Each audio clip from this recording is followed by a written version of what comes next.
Spring training is just weeks away, and it looks like the Mets will have quite the chance to showcase a lot of new and young talent in Port St. Lucie. Now, with a good chunk of the Mets' top players participating in the World Baseball Classic, there definitely will be an assortment of different faces this March. Some of them are top prospects, some of them are camp invites, and some are going to be battling it out for a legit spot on the opening day roster. So today we are going to talk about some of those that you might not know very well, but they could make an impact this season. So without further ado, here are 3 dark horse Mets to watch for 2023 spring training.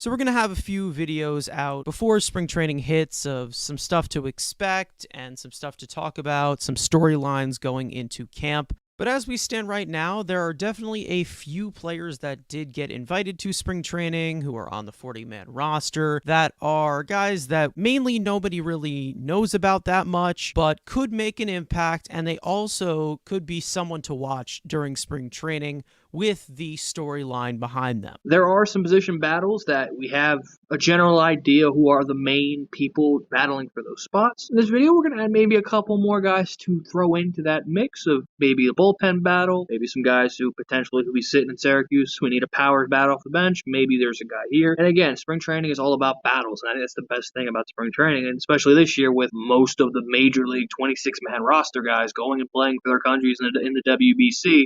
You'll see a lot more guys you wouldn't have seen normally in spring training because of that. So see some of the younger guys and guys who you maybe see in AAA, maybe see once a year, maybe you'd only see at the end of spring training when they start cutting guys down. Now you'll see those guys from the jump. And again, a couple of these guys battling for roster spots on the big league team, but most likely on the AAA roster. But especially with the Mets, they've used more than 70 people, it seems, every season. So these guys will all contribute to the Mets roster in 2020. Well, let's just jump right into it and start with DJ Stewart. Now, the Mets signed DJ Stewart to a minor league contract just a few weeks ago and invited him to spring training as a non-roster invite. He is 29 years old, 6 foot 210, former first-round pick by the Orioles back in 2015. He's had limited time in the majors so far in his career, with just 3 plate appearances in 2022, with a hamstring injury-riddled season where he spent most of the year in AAA while healthy. Stewart is a left-handed dead pull hitter with substantial raw power that he has not fully tapped into yet so far in his career. A career slash line of 213, 227, and even 400 with a 102 WRC plus in 622 career plate appearances. Now, Stewart does strike out a fair amount of times, but he does walk a lot, and he does have above average plate discipline. I think one of the main storylines with DJ Stewart, and basically talking about a lot of these outfielders that were invited to spring training and guys that we're going to definitely get a closer look at, core surgery recovery for Starling Marte definitely gives a little bit of uncertainty to this opening day roster, even though we do expect him to be healthy for opening day and possibly be at full go towards the middle of spring training. And then we also have Tommy Pham, who exclusively most likely just plays left field, doesn't play it the best. We don't really have another guy who could play right field that could replace Marte if we need him to be there. And that's basically what you're looking at here. And it's somewhat of a quality bat that's definitely not reached a ceiling yet. Yeah, and this is, I was going to say, he's kind of the Daniel Polka replacement, but he can play the outfield. And that's the Mets lost Polka. And we thought, hey, that could be a guy. We need a power bat. At some point in the season, bring him up. He's cost you nothing to be on the big league roster. He stayed in Syracuse all of last season and didn't see. But especially now with the outfield depth of the minor leagues being thin, it's literally him about it. Tim LeCastro, I guess, is the other option who could potentially be the outfield depth if Marte, which we'll see how that core injury heals and see if he will be ready for opening day. If not, this is going to be a problem. And you will definitely see DJ Stewart and Tim LeCastro getting big league time. And again, like you said, he's a power bat, former first-round pick with some pedigree, and a guy who's had a decent, has had one decent overall season. 12 homers is his career high.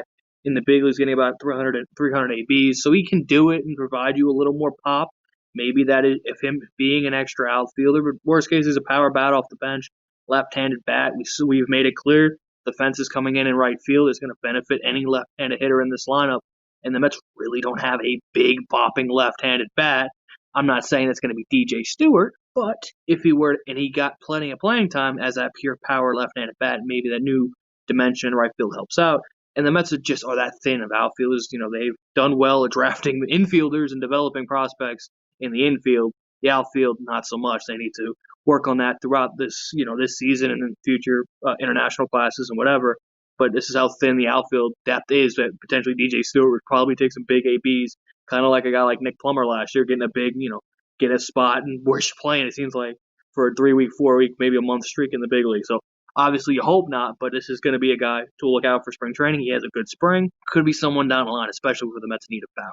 Out of all the outfield options that they have on this depth chart past the Nimmo, Canna, Marte, this is probably like my favorite one out of all of them, mainly just because of the power. Can't go wrong with an extra bat in AAA. Now, the second dark horse that we have for spring training is personally one of my favorite guys in the Mets farm system, Grant Hartwig. Now, this guy was an undrafted free agent back in 2021. He is 25 years old now, 6'5", 235. Last season, Hartwig had an unreal breakout year, jumping from low A to high A to double A to triple A in a single year, posting a 1.75 earned run average, a 2.23 fielding independent pitching, striking out 35.4% of batters in 56.2 innings pitched. He has a mid-90s fastball with great late sink, but his bread and butter pitch is his horizontal, huge tunnel slider. He also has an occasional changeup that he loves to jam against left-handed batters with different arm slots. He's a big ground ball guy, and he's great at managing contact. Good overall control, serviceable command. I really wanted the Mets to consider pairing up a tandem of Grant Hartwig and Michael Givens, because I think they complement each other very well as mineral relievers. Michael Givens is obviously not here. That was just one big thought, but again, it's one of those Hefner-type arms who primarily are these two-pitch relievers, manage contact fairly well, and also have a ridiculous slider. This guy made an incredible jump towards the minor league system last year, and I think that he can definitely be one of the big contributors to the bullpen if you see some injuries. Yeah, Hardwick is, again, like we said, the battle for the last two spots in the bullpen is going to be the biggest battle in spring training. And we saw that the Mets have not signed an Andrew Chafin. They didn't go out and sign a Zach Britton because they wanted the flexibility to have spots for guys coming up and down, kind of like the Steven Nagosic, Sean Reed Foley, having those two spots in the pen, let's say a doubleheader, or let's say, hey, you need to get a couple of fresh arms. That's why you have those two spots. And he is going to be in an uphill battle. He's not on the 40-man roster, so again, a guy who would have to take a spot. And he has a bunch of guys ahead of him on the depth chart, guys like Dayoka. They brought in Sam Coonrod, who we both like. John Curtis, Steven Ridings they've brought in. They've brought in so many of these guys, and even the non-roster guys battling for spots.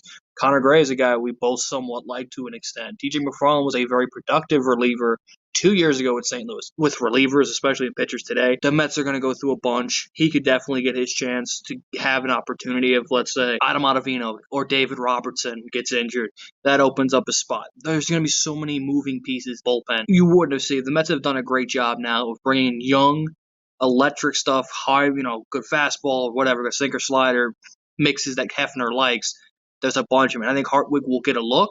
I don't think he's a guy that's going to make it out of camp, but I think he's a guy definitely he'll maybe have an impression. Like you said, he's been great, moved up 4 levels last year. He's 25 years old, so now he is at the age of, we need to start seeing something. I think it's a guy you can definitely keep an eye on and say, hey, well, who's this kid? Entered the draft a little bit late, got hurt, was undrafted. The Mets signed him, and 2022 last year, the man just took the freaking minor leagues by storm, dominated every single level that he came into. And you could fact check it for me. I saw something about it that he had consecutive scoreless innings streak where it was like 25 consecutive scoreless innings out of the bullpen. But every single one of those outings, he also had 2 or more strikeouts. Like, this guy was dominating. And our third and final dark horse for spring training will be Zach Green. Zach Green is 26 years old, 6'1", 215, former 8th round pick by the Yankees back in 2019. The Mets selected Zach Green in this year's MLB portion of the Rule 5 draft, which sets him up in a peculiar spot this spring, which we'll get into in a moment. But Green spent all of 2022 in AAA last year with the Yankees, posting a 3.42 earned run average, a 4.20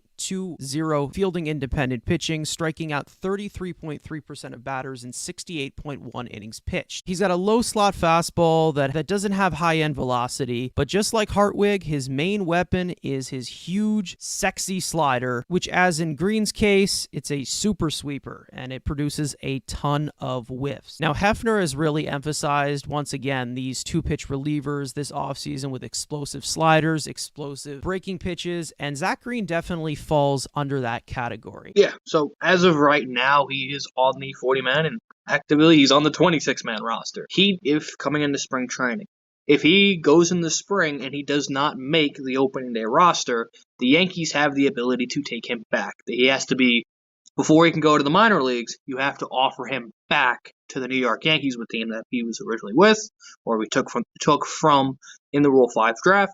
They can decline it and he can be optioned to AAA, but you have the risk that if he doesn't make the big league roster, you have a chance of losing him back to the Yankees, but you wasted or taking a Rule 5 pick by just giving him back. So there's no ability. He has to be on the big league roster. And a couple of examples of past Rule 5 draft, which I have a feeling he will not be on the opening day roster. 2020, they made a pick. Luis Acevedo played for the Mets. Kyle Dowdy never played for the Mets. Birch Smith never played for the Mets. So as Zach Green is battling to be, yes, as of now, he's on the 26-man roster. But he is very, very easily can be sent back to the Yankees and not be on the Mets, never pitch a big league inning for the Mets. So he has to have a great spring, and he has a spot right now. Right now, there's 2 open spots, we think. And Zach Green's spot is also there. That would make it 3 spots in that bullpen that all these great young arms are battling for. So as of now, Zach Green has the edge over anybody because he's currently on the 26-man roster. Will that be the same on March 31st? Time will tell. But again, he's a guy that right now has all the edge of, hey, I'm going to be on the big league team. Will the Mets and Billy Epler want to say, hey, the Mets have made, like I've said, they've made all these picks in Rule 5 and they never make rosters. Could Zach Green end that trend? We'll see. Again, he's, sinker slider guy. Epler loves those guys. Barring he has an amazing spring, which, again, we're saying he could have a very good under-the-radar type spring, that he is battling, especially with all those young arms. Pressure's on him because he has the easiest road to make the big leagues. But there's a world, again, that he never pitches for the Mets in a regular season game.